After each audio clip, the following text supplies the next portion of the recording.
中午好，我们来继续的关注天气。那今天早晨，在我国江淮、江南的不少地区是出现了能见度较差的情况，特别是在南京、还有上海、宝山，另外在武汉站点能见度普遍是不足1公里的，特别是在南京和上海，能见度更是仅有400米左右。而这个周末，我们来看一下，在南方多地将会是雨雾混杂的情况，因此要警惕这种能见度较差给您的出行制造一些不利的影响了。而在我国北方多地呢，这个周末将会是非常冷的2天了，因为雨雪、大风、降温，甚至沙尘天气将会逐渐的影响我国北方多地。我们来重点关注一下。先来看一下整个冷空气的走势吧。那未来几天，可以说冷空气将会逐渐的自西向东、自北向南，影响我国北方乃至整个长江以北的多数地区带来大风和降温天气。我们来看一下。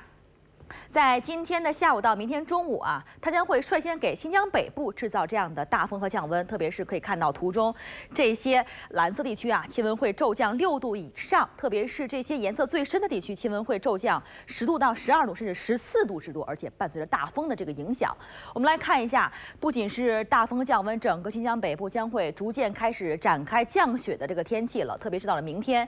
来看一下，在整个新疆北部都可能会出现降雪。特别是沿天山一带地区可能会强度较强，有可能会遭遇到大到暴雪的侵袭。因此呢，像是乌鲁木齐未来3天都会是有降雪相伴的，特别是明天将可能会出现中到大雪来，因此机场航班很可能会出现延误的情况。如果您打算去往乌鲁木齐的话，也要关注好最新的动态了。那另外我们来看一下。